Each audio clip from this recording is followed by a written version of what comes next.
Estoy en el Salmo 77.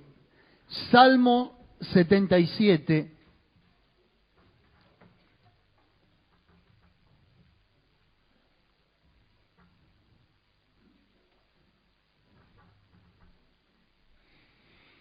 Tenga su página señalada en ese salmo y si puede también, primero vamos a leer Primera de Crónicas, capítulo 25, Primera de Crónicas 25:1, Salmo 77, pero antes, como un modo de referencia, Primera de Crónicas 25:1,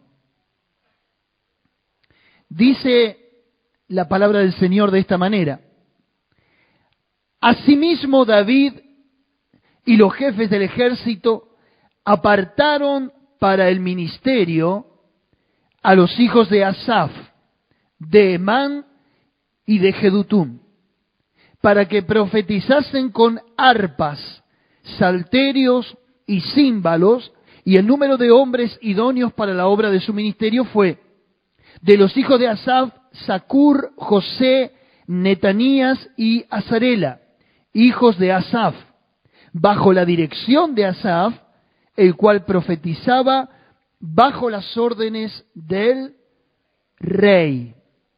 ¿Sí? Una breve reseña histórica. Asaf era un músico. Dice en otros pasajes paralelos que también era un director de coro. ¿Sí? Diga conmigo, músico, fuerte, músico, director de coros y profeta. Y dice que profetizaba con instrumentos, ¿sí? Así como hacían hace un momento nuestros músicos, ejecutaban las cuerdas, ejecutaban la percusión, y bajo esa unción que aflora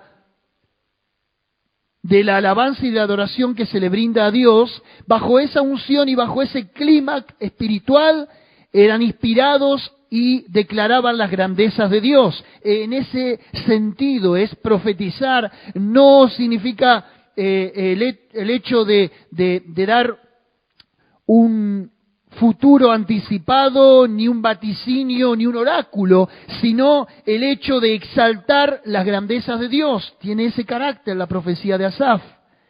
Pero lo interesante es que dice que profetizaba bajo las órdenes del rey. Estaba bajo una cobertura espiritual, estaba bajo la obediencia, y cuando a él se le autorizaba, él fluía con la profecía y con el cántico. Y en el Salmo 77, para nuestra información, no todos los salmos son de David. Uno dice los salmos de David. Spurgeon escribió libros llamados Los Tesoros de David y allí incluyó todos los salmos. Pero no todos los salmos son de David. Hay salmos que son de Moisés, hay salmos que son de David y hay otro tanto que son de músicos contemporáneos al rey. Pero este salmo es muy particular. Y no todos los salmos tienen ese momento de canción y de adoración, sino que hay algunos que tienen un alto contenido de experiencia y de historia. Dice el Salmo 77, ahora sí acompáñeme: los hechos poderosos de Dios. Al músico principal para Jedutum, Salmo de Asaf. Con mi voz clamé a Dios clamé y Él me escuchará. Está haciendo una declaración en el tiempo presente y dice: con mi voz clamé a Dios clamé y Él me escuchará. Pero está diciendo esta expresión como la experiencia de haber vivido una situación y haber encontrado la respuesta de Dios. Porque qué verdad es que a veces uno clama a Dios en oración y ora y importuna a Dios y busca y intercede, pero pareciera que la respuesta se prolonga, parece que la respuesta no llega en tiempo y forma. Eso no significa que Dios no haya escuchado. Hay veces creemos que cuando una oración no ha sido respondida de acuerdo a nuestro criterio, es decir, Dios no me escuchó. No, Dios te escuchó. Y si no respondió, Él sabrá el por qué o sabrá el tiempo. Pero en el verso 2 nos arroja un poco más de luz acerca de la experiencia de este hombre Asaf. Y escuche lo que dice el Salmo 2. Voy a ser muy expositivo, así que voy a ir texto por texto. Al Señor busqué en el día de mi angustia. Alzaba a Él mis manos de noche sin descanso. Alce las manos a Dios, a ver. Es una expresión de dependencia a Dios, pero también es una actitud de entrega y de adoración. Los judíos oraban de esta manera, alzando las manos, encomendándose a Dios. Pero note usted la diferencia entre el versículo 1 y el 2. Dice en el 2, busqué en el día de mi angustia al Señor, alzaba a Él mis manos de noche sin descanso. En el verso 1 que dice, con mi voz clamé a Dios clamé y Él me escuchará. Está dando por sentado algo, ¿sí? Pero no así en el verso 2, porque recién en el verso 2 empieza Asaf a compartirnos su experiencia. Al Señor busqué en el día de mi angustia, alzaba Él mis manos de noche. Ahí hay un referente para la oración. De noche, alzar las manos a Él, clamar en el día de la angustia. Pero ¿qué pasaba con Asaf? Mi alma rehusaba consuelo. Es como que hay veces, aun cuando la respuesta no venga, o sea, algo favorable, el hecho de buscar a Dios, de clamar a Él, de poner y depositar las cargas en su presencia, nos hace a nosotros aliviar nuestro espíritu. ¿Cuántos tienen esta experiencia? A ver, lo que estoy queriendo decir es que aun cuando mi respuesta no sea favorable, aun cuando Dios no me haya respondido la oración, el solo hecho de estar ante su presencia y decirle, Señor, estoy atravesando esta situación, y expresarlo, verbalizarlo, exteriorizarlo, ya me representa un alivio. Es que la oración se trata de eso. Y dice que su alma rehusaba consuelo. ¿Qué nos está queriendo decir? Es muy sencillo si uno lo lee y lo interpreta literalmente. Hay momentos donde por más que oremos y busquemos, nosotros seguimos en la angustia. Hay momentos en los que por más que nos postremos y pasemos toda la noche y pidamos oración a quien pidamos, nuestra alma va a seguir todavía bajo el peso de la congoja, de la incertidumbre, del temor. No estoy hablando de un creyente cualquiera, no estoy hablando de una persona principiante en la experiencia cristiana. ¿De quién estoy hablando? De quien hace un momento le di la referencia, la mano derecha prácticamente en el sentido espiritual del rey David, el que tenía a cargo la alabanza de todo el tabernáculo de ese momento, la tienda del testimonio. Estoy hablando de alguien que profetizaba con arpa. Estoy hablando de alguien que tenía el encargo del ministerio más importante y trascendente en cuanto a la relación de Dios con su pueblo. No estoy hablando de cualquier persona.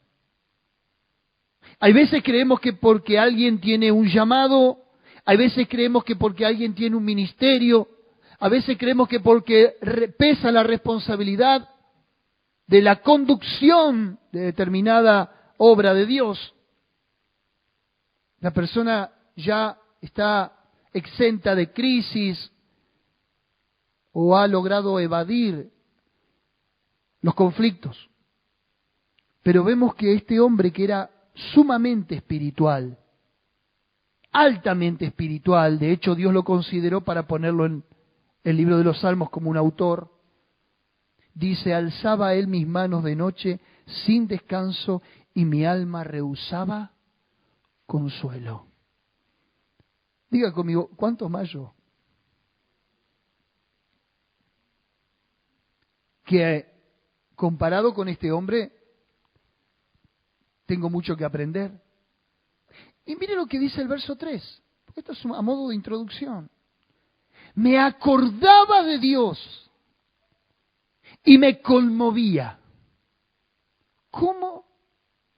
Me acordaba de Dios y me conmovía. Me quejaba y desmayaba mi espíritu. Me acordaba de Dios. Está dando a entender de un Dios del pasado, de un Dios que en alguna oportunidad se manifestó, pero que ahora estaba escondido, de que ahora tenía un Dios ausente. Me acordaba de Dios y me conmovía. Me quejaba y desmayaba mi espíritu. Nos está hablando desde la misma depresión. Nos está hablando desde el mismo ahogo. A ver, yo no predico nunca de los salmos. Si predico del salmo es porque entiendo que algo Dios nos quiere decir. Depresión. Verso 4. No me dejabas pegar los ojos. Desvelo. ¿Cuántos se desvelan hay veces? Y da vuelta en la cama y la noche parece eterna. Y el cansancio por un lado, pero por el otro lado ese espíritu agitado y hasta, me diría, acelerado, que a uno no lo deja concebir el sueño y poder encomendarse al descanso. Me quejaba, me desmayaba, no me dejaba pegar los ojos. El salmista está hablando de depresión en su vida, está hablando de desvelo, y dice el verso 4, estaba yo quebrantado y no hablaba. ¿Cómo? ¿No dijo que él levantaba las manos a Dios y oraba toda la noche y clamaba? Pero llega un momento, hermanos queridos, donde el quebrantamiento y la agonía de cualquier situación no resuelta ya nos deja sin palabras. ¿Y estamos en la presencia de Dios? Sí.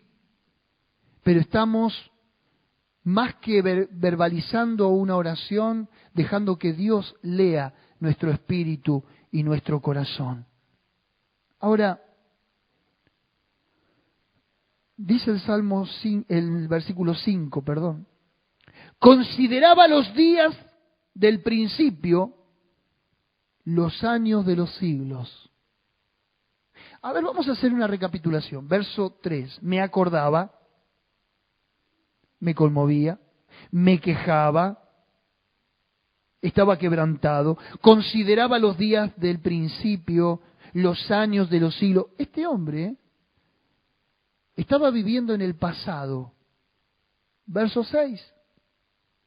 Me acordaba de mis cánticos de noche. Meditaba en mi corazón y mi espíritu inquiría. Me acordaba, consideraba los días del principio, me acordaba de Dios, me quejaba. Sencillamente, hay gente que vive en el pasado. Hay gente que quedó anclada a lo que ya no va a volver al presente.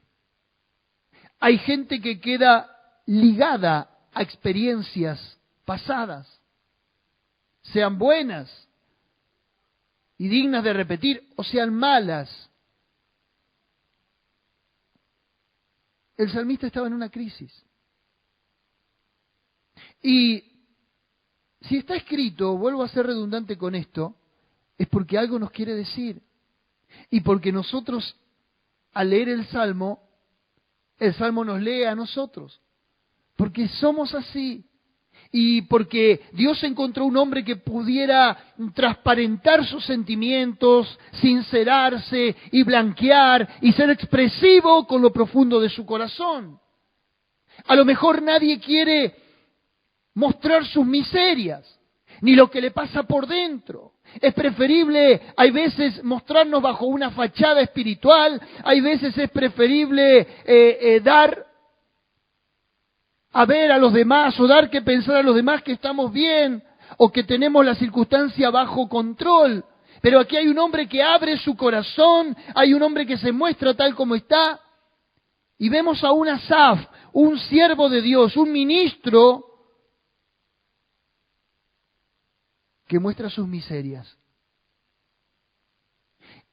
Y como si esto fuera poco, y habla de su debilidad espiritual, la debilidad espiritual te lleva de la mano a la incredulidad. Verso 7. ¿Desechará el Señor para siempre? ¿Y no volverá más a hacernos propicio?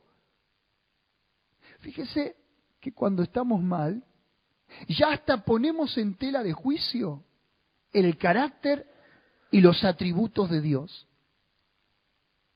¿Cuáles serían algunos de los atributos de Dios? Que es infinito, que es eterno, que Dios es bondad, que Dios es amor, que Dios es misericordioso, que Dios es fiel. ¿Y cuántos otros atributos más? Ahora, mire a lo que le llevó estar mal al salmista, y no estaba mal porque había dejado la oración, no estaba mal porque estaba en pecado, no estaba mal porque se había apartado del ministerio que tenía, estaba mal porque tenía que darse permiso de estar, porque el hombre, no, pero no quiero entrar en el otro punto, porque el hombre es hombre. Y es eso justamente lo que nos lleva a la dependencia de Dios, de que somos hombres. Y la etimología de la palabra hombre viene de una raíz en la que significa alguien que mira hacia arriba. Hermano querido o amigo querido, fuiste creado para mirar para arriba. Fuiste creado para depender de Dios, fuiste creado para estar en comunión con Él. Por eso el hecho de independizarte de Dios, por eso el hecho de querer vivir la vida a tu modo, estas son las consecuencias. Ahora, dije recién que Asaf no menciona que tenía algún pecado oculto, no menciona que él había hecho malas cosas para estar como estaba, simplemente el ánimo del hombre es esto. Pero déjeme ir un poco más profundo. ¿Desechará el Señor para siempre? Piensa él. Y no volverá más a hacernos propicio. La palabra propicio viene de un término hebreo prope, que significa cubrir. En otras palabras, en el idioma hebreo él está diciendo, ¿será que Dios no nos va a cubrir más nuestros pecados y nuestra falta? Tiene que ver con la cubierta, la misma palabra, con la cubierta del propiciatorio, de lo que estaba como arriba del arca del pacto. Verso 8. ¿Ha cesado para siempre su misericordia? A ver, ¿cuántos se preguntaron alguna vez, ¿me perdonará el Señor este pecado? ¿Cuántos se lo preguntaron? Pero ya me perdonó tanto, ¿me perdonará de vuelta? Asaf se preguntó lo mismo. A ver, yo puedo dudar de que un mortal me haya perdonado realmente de corazón, pero no puedo dudar del perdón de Dios. No puedo dudar de Dios porque Dios es infalible y Dios dice que renueva sus misericordias cada mañana. Dice el verso 8, la segunda parte, ¿se ha acabado perpetuamente su promesa? Llegamos al punto en el que se nos terminaron las promesas. Llegamos al punto en que ya ponemos en tela de juicio también si hay algo por lo que valga la pena vivir. ¿Será que Dios me dará una chance todavía? ¿Tendrá Dios algo para mi vida? Verso 9 vuelve a repetir lo mismo. ¿Ha olvidado Dios el tener misericordia? ¿Ha encerrado con ira sus piedades? privado de la gracia. ¿Hasta qué punto llegó Asaf de poner en tela de juicio a Dios? A ver, yo puedo poner en tela de juicio mi corazón. De hecho, la Escritura dice, maldito el hombre que confía en el hombre. Y no está diciendo, maldito el hombre que confía en el hombre porque confiaste en otro y otro te traicionó. Está hablando directamente a tu propia persona. Maldito Guillermo que confía en Guillermo. Una cosa así sería, ¿se entiende? Pero nunca jamás yo puedo pensar que Dios está en la misma condición mía, que estamos de igual a igual, que tenemos la misma característica. Ha encerrado con ira sus piedades. Y hay una palabra que es de la que quiero predicar esta noche, que cambia todo el panorama de la mentalidad y de la forma en la que se venía expresando Asaf. Hay un antes y un después luego de esta palabra. Ojalá la tenga usted también en su Biblia. Al costado, a mi lado derecho, ¿qué dice? Selah. ¿Qué dice? Pero esa misma palabra hebrea también se repite entre el verso 3 y 4. Selah. Pero note usted cómo viene orando aquí. Asaf. Si vos estás mal y lo escuchás a Asaf y te terminás suicidando. Si vos venías por el piso, por el suelo en el desánimo y lo escuchás orar a Asaf, decís, ya está. Un botón para muestra. Pero esa palabra Selah, como este salmo es un cántico, ese Selah representa varias cosas. Primero, un silencio entre dos notas musicales. ¿Sí? Significa silencio, o pausa, o interludio. Selah significa silencio, pausa o interludio. Cuando hay un compás en la música, siempre entre nota y nota tiene que haber un silencio. ¿Sí? Si esto venía cantándose, hay un silencio, porque van a pasar o a otro tono, o según el contexto histórico del pasaje, se va a cambiar la tonalidad del coro que lo estaba dirigiendo. Entonces hay una pausa, un silencio musical.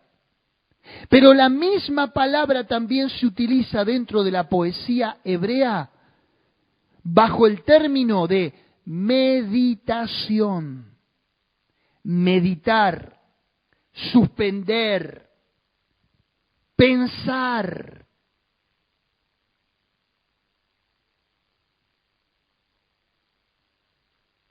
Y hay momentos en la vida en los que estamos tan mal, pero tan mal, que del 1 al 9, versículo 1 al 9, estamos como Asaf. Hay veces ni siquiera deberíamos hablar de la condición. Deberíamos tomarnos un tiempo para meditar, para pensar.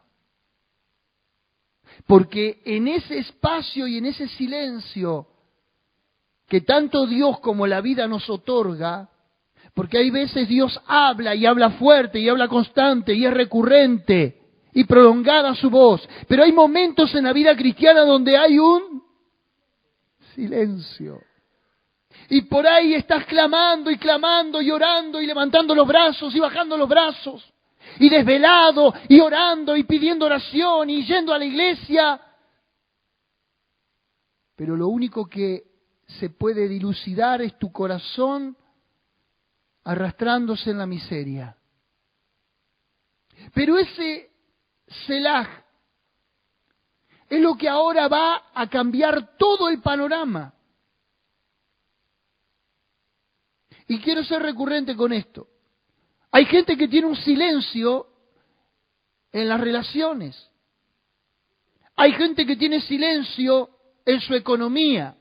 Hay gente que tiene silencios en su llamado. Hay gente que tiene silencios de parte de Dios. Hay gente que vive un silencio acerca de sus proyectos futuros. Está en una incertidumbre, no sabe qué va a pasar mañana. Está desorientado, no sabe para dónde agarrar, no sabe para dónde dirigirse. ¿Qué tengo que hacer? Nada. Antes de decir cualquier barbaridad o de agarrar para cualquier lado, estate quieto. Fueron las palabras que Dios le dijo a Moisés. ¿Cómo vamos a vencer los egipcios? Estaba el Mar Rojo detrás, cordón cordilleral a la izquierda, cordón cordilleral a la derecha. Atrás venían los egipcios con los carros cerrados.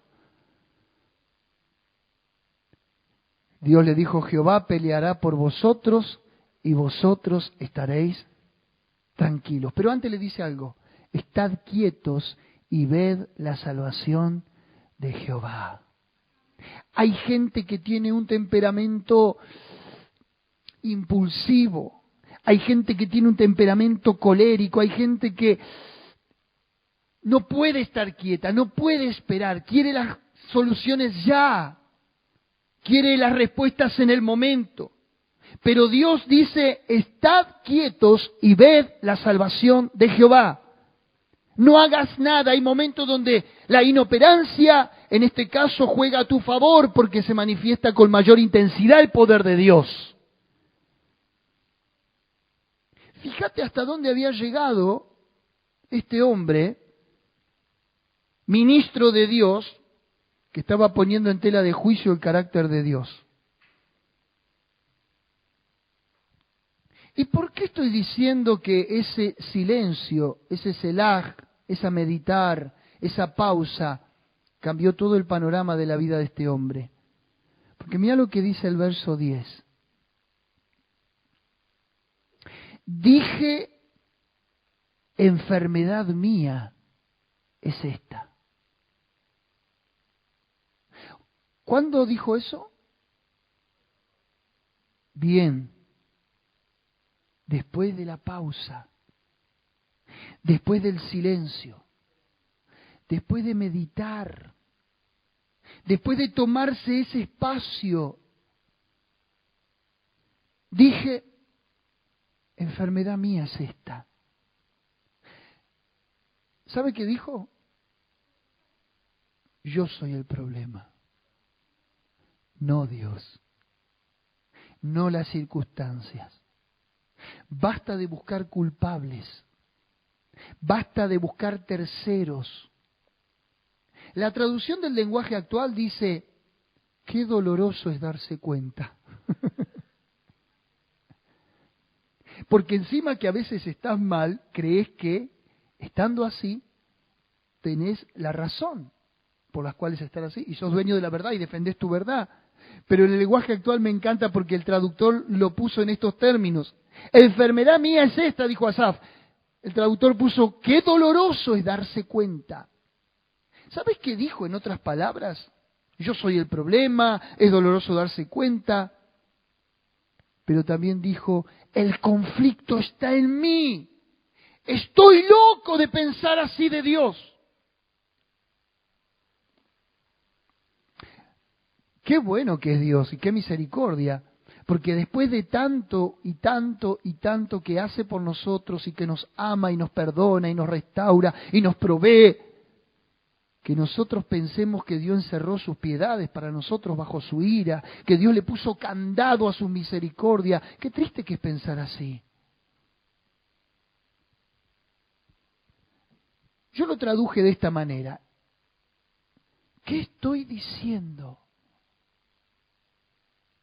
Pero para no quedarme bajo una paráfrasis mía tan limitada, tan escueta, tan escasa, tan imperfecta, dije, voy a ir a la Torá a ver qué dice. La Torá es la Biblia hebrea, todo el Antiguo Testamento, en las palabras originales que Dios habló. ¿Y sabe qué dice la Torá? No te quieren saber. No se lo cuento nada. Por uno no vale la pena. ¿Cuántos quieren? Verso 10. Y dije, enfermedad mía es esta. En la Torá dice, es para aterrorizarme que la diestra del Altísimo cambie. Es para aterrorizarme que la diestra del Altísimo cambie. En otras palabras, si Dios realmente fuera de la manera en que yo lo concebí, es para aterrorizarme. Porque Dios no era el Dios que Él se había fabricado en su mente bajo la crisis. Porque bajo la crisis te haces una película, relatos salvajes. Bajo la crisis pensás cualquier barbaridad, no solamente de los demás, no solamente de tu persona, sino que también de Dios. ¿Cuánto le pasó esto alguna vez? En otras palabras, es la cárcel de mi mente, de lo cual yo soy prisionero. ¿Te das cuenta del por qué ni siquiera podemos confiar en nosotros mismos? Porque bajo la crisis pensamos barbaridades de Dios, de nosotros, de los demás. Y ojalá esto en esta noche te mueva tanto a vos como a mí al arrepentimiento y al acentuar nuestra dependencia de Dios. Porque nosotros bajo nuestros pensamientos somos perversos. Y en esto le tengo que dar la razón a los antiguos puritanos que ellos creían en la depravación total del hombre, en que no hay nada nuevo, nada bueno en nosotros. Y qué verdad, porque el pensamiento del hombre de continuo es hacia el mal. Romanos dijo, el libro de Romanos, no hay justo ni aun uno, no hay quien piense lo bueno, sepulcro abierto es su garganta, eso sos vos y yo. Y no es el ánimo de ofenderte, sino el ánimo de ser realistas y de confrontarnos con nuestra propia naturaleza. Este hombre era profeta. Este hombre hablaba como si fuera la boca de Dios. Sin embargo, en un momento de crisis, con la guardia baja y la debilidad del cansancio, él dijo, enfermedad mía es esta. Yo soy el que está mal. Yo estoy loco de pensar así. ¿Qué estoy diciendo? El conflicto está en mi mente. Es doloroso darse cuenta, pero sí, soy ese. Yo soy el problema. Yo no sé por qué, si es un hecho cultural o qué, pero para nosotros el año empieza en marzo y el año termina en diciembre. ¿Sí? ¿Para cuántos es así? Mientras tanto, los otros meses, ¿qué? No veo las horas que termine el año, decimos. Como si del 31 de diciembre al 1 de enero las cosas fueran distintas. La vida continúa, el día va a tener las mismas horas, la semana va a tener los mismos días, el mes va a tener el mismo día, ¿o no? Pero es como que nosotros hacemos algo imaginario en la mente, un cuadro imaginario, y decimos, bueno, todas las promesas de las dietas, todas las promesas, todo pasa para enero. Enero vos seguís siendo el mismo, los problemas son los mismos. ¿Me estás siguiendo? Y el marzo no empieza el año empieza todos los días y todos los días también tiene la posibilidad de terminar. No tenés que esperar a diciembre para terminar el año. El año, si te es un año malo, terminalo hoy, terminalo con Dios y empezá de nuevo, que son nuevas sus misericordias cada mañana.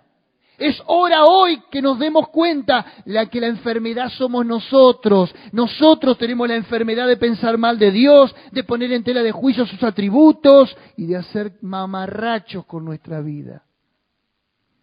Pero a lo que iba es que no sé si es un efecto psicológico, social, colectivo,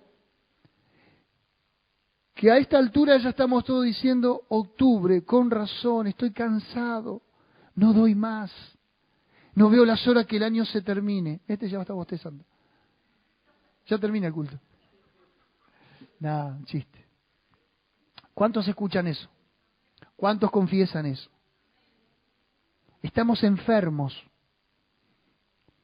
como si el día o el año va a terminar la crisis o lo que Dios solamente puede cambiar en su amor y su misericordia. Pero lo interesante es esto, que después del silencio y la meditación, Él cambia rotundamente de idea. Es como que la meditación y el silencio es necesario en la vida del creyente, es necesario en la vida del Hijo de Dios, es necesario la pausa, es necesario el desierto, es necesario el interludio, es necesario ese espacio.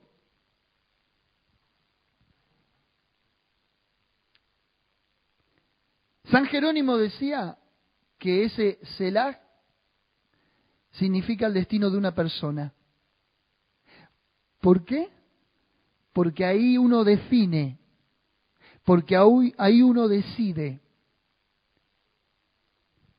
Enfermedad mía es esta. Tuvo un discernimiento muy claro y muy acertado. Mire cómo cambia de tal manera la mentalidad de Asaf, con esto voy cerrando, que ahora él piensa totalmente diferente. Verso 10, dije, enfermedad mía es esta. Traeré pues a la memoria los años de la diestra del Altísimo. Diga amigo, ahora sí está hablando bien. Traeré a memoria. Ahora está hablando a futuro. Antes, como decía, me acordaba, me conmovía, me quejaba y sos una bolsa de quejas. Y sos un montículo de depresión. ¿No es mejor, después del verso 10, traeré a la memoria los años de la diestra del Altísimo? Está diciendo, me voy a acordar de lo bueno de Dios, de lo mejor de Dios. Sí, coma. Me acordaré de las obras de Jehová. Sí, haré yo memoria de tus maravillas antiguas. Meditaré en todas tus obras. Hablaré de tus hechos. Antes estaba diciendo, Dios se olvidó de mí, su misericordia ya no está. Ahora, ese enfermedad mía, ese diciendo, soy yo el problema, cambia la perspectiva acerca de Dios. Del Dios que había fabricado Asaf y del Dios que te fabricás vos. Es por eso nuestros altibajos y nuestra ambigüedad en la vida cristiana. Porque nuestra mente, aun cuando tenga un alto reservorio de la palabra, y aun cuando intelectualmente podamos describir y definir a Dios, tu mente sigue siendo una mente caída. La única manera de vivificar nuestros pensamientos y nuestro espíritu es el punto de partida del reconocimiento de nuestras limitaciones. Meditaré en todas tus obras y hablaré de tus hechos. Oh Dios, santo es tu camino. ¿Qué Dios es grande como nuestro Dios? Tú eres el Dios que hace maravillas. Hiciste notorio en los pueblos tu poder, con tu brazo redimiste a tu pueblo, a los hijos de Jacob y de José. Te vieron las aguas, oh Dios, las aguas te vieron y temieron, los abismos también se estremecieron, etcétera, etcétera, etcétera, etcétera. No para de engrandecer a Dios. Este es uno de los salmos que no tiene mucha teología, ni mucha teoría, pero sí tiene vivencia con la presencia de Dios. Es un salmo que está tan cargado de la experiencia de la relación con Dios, que es extraordinario.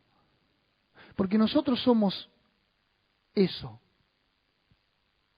Y el verso 10, justo el capítulo 77 de Salmos, tiene 20 versículos.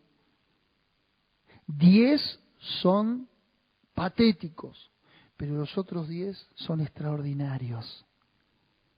La mitad del Salmo ocupada en mostrar las miserias del corazón del hombre, pero la otra mitad del Salmo, un hombre bajo el espíritu de la regeneración, alguien que se dio cuenta quién es el que tiene el problema y quién es el que está siempre sentado en el trono reinando por los siglos de los siglos.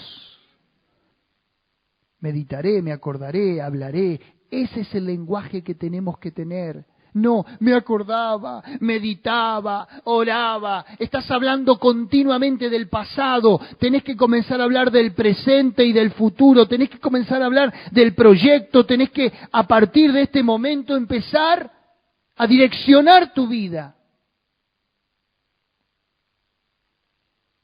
Es increíble lo que yo descubro con este hombre. Y lo interesante es que, como dije al principio, no es un hombre cualquiera. Es un hombre que ministraba a Dios. Es un hombre que hablaba de parte de Dios. Es que todos estamos bajo este conflicto humano.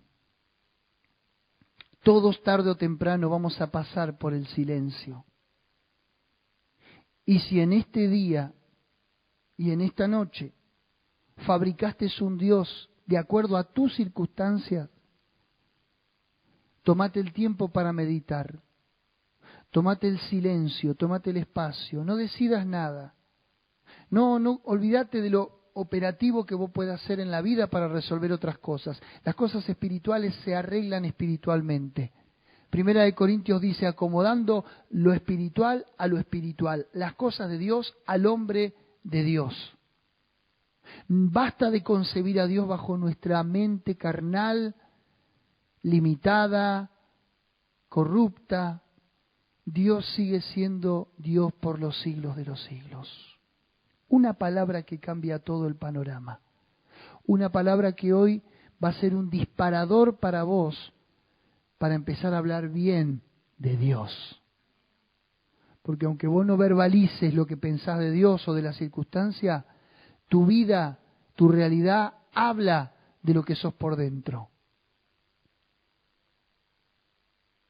No se necesita la verborragia, no se necesita la expresión oral para mostrar tu realidad.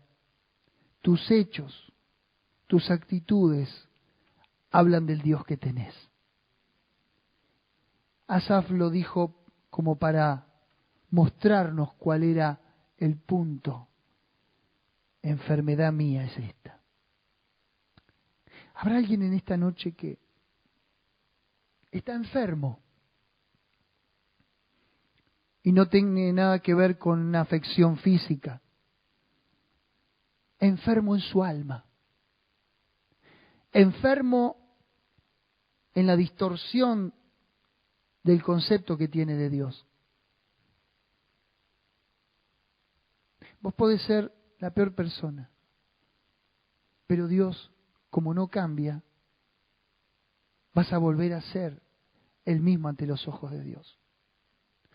John Newton, terminando sus días, ya viejo, habiendo perdido parte de la visión, un comerciante de esclavos, un esclavista, un hombre que vendía esclavos, traficaba en los barcos negreros, luego que se convirtió en un pastor de la iglesia anglicana, él dijo, hay dos cosas que todavía recuerdo. Primero, que yo soy un gran pecador. Y segundo, que Cristo es un gran Salvador.